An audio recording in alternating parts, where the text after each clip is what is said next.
সময় নিয়ে খুব মনোযোগ দিয়ে তখন টেকনিশিয়ানরা ক্যামেরা সেট আপ করতে ব্যস্ত। মিরপুর শেরেবাংলা জাতীয় ক্রিকেট স্টেডিয়ামে নিউজিল্যান্ড বনাম বাংলাদেশ দলের ওয়ানডে সিরিজের সম্প্রচারের জন্য সব প্রস্তুতি তখন চলছে পুরোদমে। ওপরে যখন অত্যাধুনিক সব ক্যামেরা সেটআপে ব্যস্ত সবাই, ঠিক নিচে আবার ড্রোন শটের জন্য ঠিকঠাক পজিশনিং সবকিছুই ঠিকঠাক করছেন টেকনিশিয়ানরা। মূল ম্যাচের আগে সবকিছু হতে হবে A1, তাই টেকনিশিয়ানদের ব্যস্ততাও চরমে। গেল কয়েক সিরিজে বাংলাদেশের সম্প্রচার নিয়ে দর্শকদের আগের দুশ্চিন্তা কিছুটা কমেছে। বেশ ভালো সম্প্রচারের কারণেই প্রশংসা পেয়েছে টি স্পোর্টস। সম্প্রচারের ক্ষেত্রে সবথেকে গুরুত্বপূর্ণ হতে পারে ক্যামেরার পাশাপাশি যারা ক্যামেরা পার্সন হিসেবে কাজ করবেন তাদের অভিজ্ঞতা আর দক্ষতা। সে যাত্রায় নিউজিল্যান্ড সিরিজে এমন কিছু টেকনিশিয়ান কাজ করবেন যারা কিনা উপমহাদেশেই বিখ্যাত।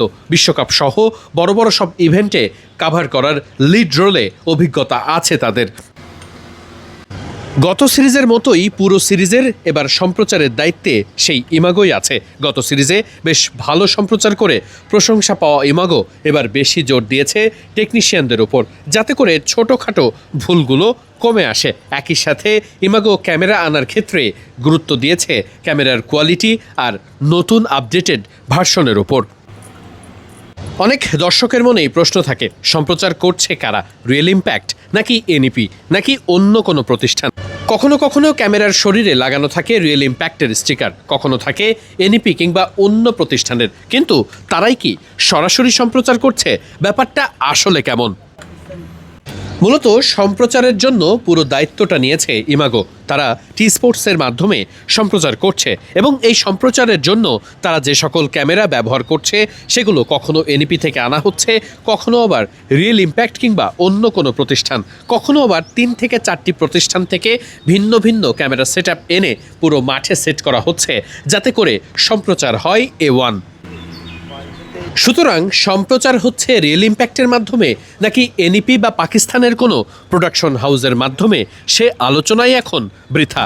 বরং উপমহাদেশের সবথেকে ভালো টেকনিশিয়ান যারা আছেন তাদের সহযোগিতা নিয়ে সবথেকে ভালো ক্যামেরাগুলো আমদানির মাধ্যমেই সম্প্রচারের ক্ষেত্রে বাংলাদেশের ম্যাচগুলো যাতে খুব ভালো সুবিধা দেওয়া যায় সে চেষ্টাই করা হচ্ছে ইতিমধ্যে। সম্প্রচারের দায়িত্বে যারা আছেন তাদের সঙ্গে কথা বলে যতটুকু জানা গেছে, সম্প্রচারের জন্য সর্বোচ্চ যত ভালো ক্যামেরা দরকার সেটাই তারা আমদানি করেছেন। এমনকি গত সিরিজগুলো থেকেও ভালো সম্প্রচার প্রত্যাশা করছেন তারা। বাতাসে ধুলার যে পরিমাণ আছে সেটা বাদ দিলে শীতের কারণে যে কুয়াশা থাকে সেটির প্রভাব থাকার কথা না এখন। তাই নিউজিল্যান্ড সিরিজে সম্প্রচারের ক্ষেত্রে আগের থেকেও ভালো অভিজ্ঞতা পেতে পারে দর্শকরা, তেমনটাই প্রত্যাশা করছেন সম্প্রচারকারীরা। এছাড়াও গ্রাফিক্সের ক্ষেত্রে আগের থেকেও ভালো কিভাবে করা যায় সেটি নিয়ে ইতিমধ্যেই কাজ করছেন টেকনিশিয়ানরা, তেমনটাই জানা গেছে সম্প্রচার বিভাগ থেকে।